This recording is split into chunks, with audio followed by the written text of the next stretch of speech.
start with the today important news. Congress moves privilege motion against Prime Minister. So this comes under GS2 Parliament.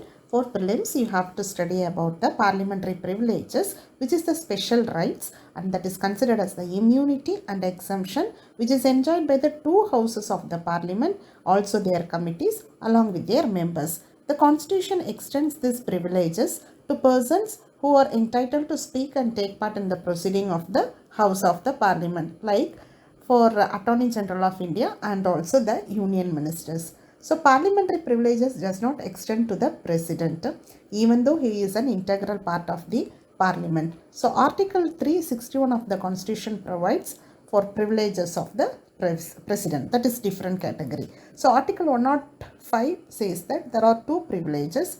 One is freedom of speech in Parliament and right of publication of its proceeding. So apart from the privileges that is specified in the Constitution, Code of Civil Procedure 1908 that also provides freedom from arrest and detention of the members under civil process when there is a meeting happening in the House. And that is 40 days before the commencement and 40 days after the conclusion of the House. So Parliament till now has not made any special law to codify all these privileges. So when it comes to governing these privileges, rule number 222 in chapter 20 of Lok Sabha rule book and rule number 187 in chapter 16 of Rajya Sabha rule book governs these privileges. So with the consent of the speaker or chairperson, they can raise a question involving a breach of privileges. So when it comes to the role of a speaker or Rajya Sabha, speaker or Rajya Sabha of chairperson is the first level scrutiny of a privilege motion. They can decide on the privilege motion and refer this to the privileges committee of the parliament. If they give a consent under the relevant rules, the member consent is given an opportunity so that they can make a short statement. Then Supreme Court seeks government reply to minor petition on saving Western Ghats. So GS3 conservation. The very important of Western Ghats, it is a actually very extensive region. It covers almost 6 states and it is home to many endangered plants and animals, and it is UNESCO World Heritage Site. It is one of the 8 hottest hotspots of biological diversity. According to UNESCO, Western Ghats are even older than the Himalayas, and Western Ghats plays very important role in influencing Indian monsoon weather pattern. Okay. So recently Gadgil committee says that it gives certain recommendation like defining the boundaries of Western Ghats, and it proposed that this entire area should be designated as ecological sensitive area and smaller regions should be identified as ecological sensitive 1, 2 and 3, and that to divide the area into about grids which 75% could fall under ecological sensitive zone 1. The committee also proposed that Western Ghats Ecological Authority should be there to regulate the activities in this area.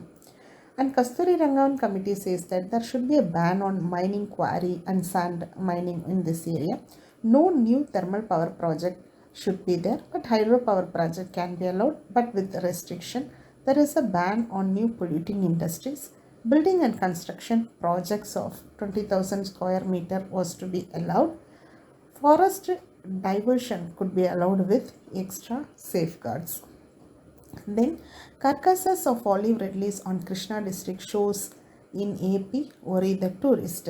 This comes under GS3 conservation about olive ridley turtles, which is the smallest and most abundant of all sea turtles in the world. This turtle are carnivorous and they get their name from their olive colored carpas. They are the best known for their unique mass nesting called aribada. Thousands of females come together on the same beach to lay eggs, and they are found in warm waters of Pacific, Atlantic and Indian Ocean. The Odisha's Gahirmatha Marine Sanctuary is known as the world's largest rookery of sea turtles. The protection status is, it comes under Schedule 1 under Wildlife Protection Act and vulnerable under IUCN Red List and Appendix 1 in CETES. Government initiatives to protect this is every year Indian Coast Guard takes Operation Olivia to protect olive ridley turtles as they congregate along the Odisha coast for breeding and nesting. And also it intercept unlawful trading activities and mandatory use of turtle excluder devices. So to this reduce the accident killing in India, Odisha government has made it mandatory for trawls to use this. Okay. Thank you. If you have any queries related to current affairs, you feel free to contact this below number.